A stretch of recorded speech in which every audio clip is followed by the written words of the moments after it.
একটা সময় যে ছেলেকে পুরো পরিবার আদরে রাখে, একটা সময় পর সেই ছেলেকেই পুরো পরিবারের বোঝা মনে হয়। একটা সময় যে মেয়েকে পুরো পরিবার যত্নে আগলে রাখে, একটা সময় সেই মেয়েই দায়িত্ব নিয়ে পুরো পরিবারকে আগলে রাখে। একটা সময় যে বাবা ছাড়া চলা যায় না, একটা সময় সেই বাবাকে পরিবারের বোঝা মনে হয়।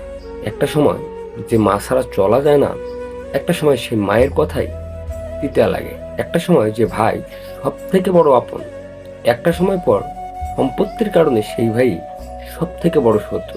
একটা সময় যে বোন সব থেকে আদরের, একটা সময় পর সেই বোনই সম্পত্তির কারণে চোখের কাঁটা হয়ে দাঁড়ায়। একটা সময় যে বন্ধুর সাথে গলায় গলায় ভাব, একটা সময় পর সেই বন্ধুকেই পৃথিবীর সব থেকে বড় স্বার্থপর মনে হয়।